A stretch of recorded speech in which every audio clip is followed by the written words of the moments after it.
Hello everyone and welcome to Stan the Wine Man TV. I am your host, Stan Rattan, and this is a blue collar wine show where I help you spend your wine dollars wisely.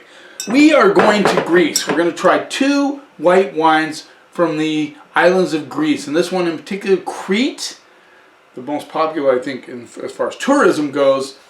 And this is going to be a blast because I know a lot of you probably have not dove into Greek wines. Maybe if you're in a Greek restaurant, you may have tried them. But how many of you go into a wine shop or a grocery store and look for Greek wines? Actually, I'd like to know that in the comments. How many of you have actually reached out and tried them?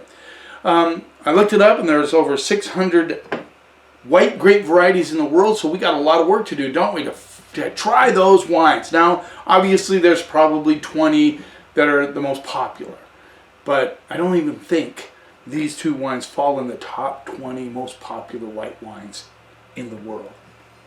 But we're going to try two from the winery Lirarakis. And so we're going to start off with the 2021 Lirarakis Assyrtiko. That's the name of the grape. It says voila, Assyrtiko, and this goes for $20. So let's give it a try. So Assyrtiko is most famously grown on the island of Santorini, the volcanic island of Santorini, where I think some of the top Assyrtikos come from. This is from Crete, but that doesn't mean it's not going to be good because it doesn't come from Santorini. Okay, so Assyrtiko is susceptible to oxidation. A lot of winemakers take advantage of that and make Vinsanto. That was news to me. I've always thought of Vinsanto with Italian wines, but evidently they do it in Greece a lot with Assyrtiko. It'd be fun to try one, wouldn't it?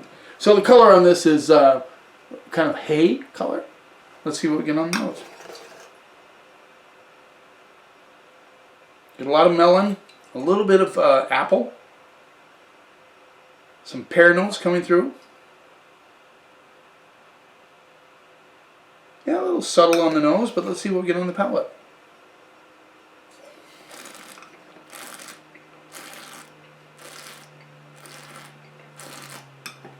Nice and fresh. The pear notes really kind of hit hard on the mid palate, but the good acidity, really good acidity, nice and fresh in the mouth. This would be great with mussels, clams, oysters. A little bit of citrus lying in the background, and I definitely get a bit of crushed rock on the finish.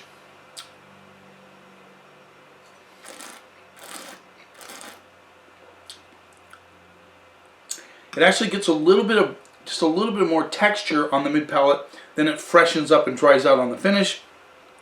I like this wine, and this would be one that if you like maybe a Soave or a Sauvignon Blanc or a really dry Pinot Gris, this would be for you. This is a very fresh and clean, nice wine. I like it a lot. I like the minerality as well, and the balance with this wine is really good.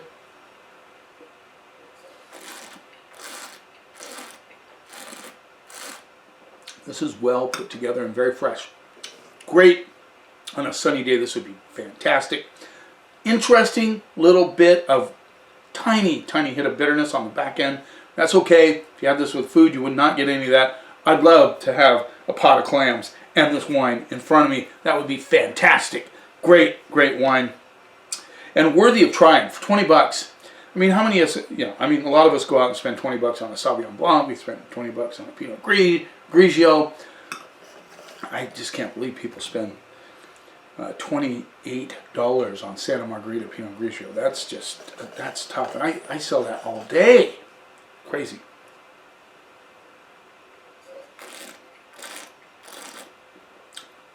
Beautiful wine, well put together. I like it. I'm going to go A-. Lirarakis Assyrtiko. Assyrtiko. And I hope I'm saying that right. If I'm butchering it, let me know. I'm perfectly capable, as one guy pointed out, of butchering language. I do my best, but I fail a lot too. Just saying. Okay, now this is an interesting wine. This is the well, that's smart, Stan. You just poured the Assyrtiko again. Maybe that's why I should move it over here. Okay, now we're going to move on to a very interesting wine. This is a grape called Daphni, D-A-F-N-I.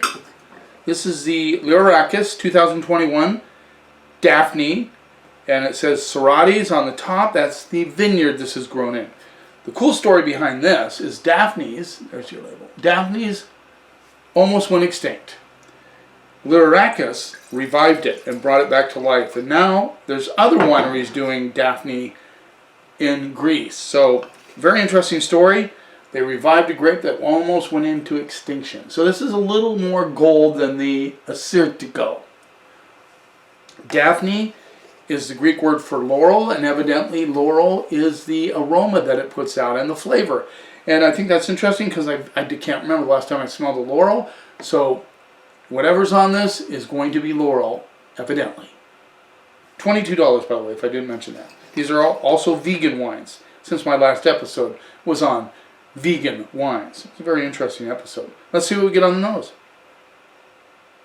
So, I guess that's what laurel smells like, because there's a very prominent aromatic on this, and it must be laurel.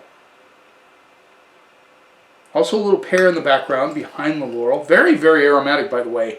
It's really punching me in the nose. Has a real earthiness to it on the nose as well, which is the laurel, I guess. Sorry for my ignorance on laurel. I just can't seem to grasp that plant. But that's what I'm getting on the nose. There's also a little Vicks Vapo Rub coming through as well. Let's see what we get on the palate.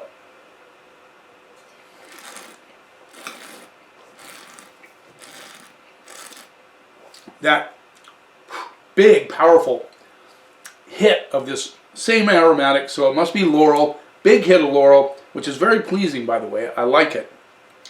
Underlying pear, good acidity, nice expansion on the mid-palate, into the finish, good balance.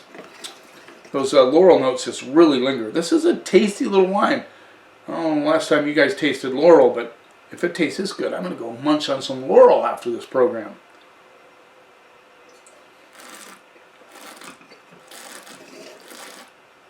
It's interesting, the Vicks Vapor Rub kind of emanates through, is that the word? No. Kind of rises out of the mid-palate a little bit into the finish. I've never eaten Vicks Vapor Rub, but you know that kind of, you know when your mom rubbed it on your chest and you got it all in your mouth. Now, I didn't always like that, but it certainly helped me when I was not feeling good and sick and stuffed up. But you get the idea. It's not the taste, it's just kind of, you get that sense of that coming through on the palate.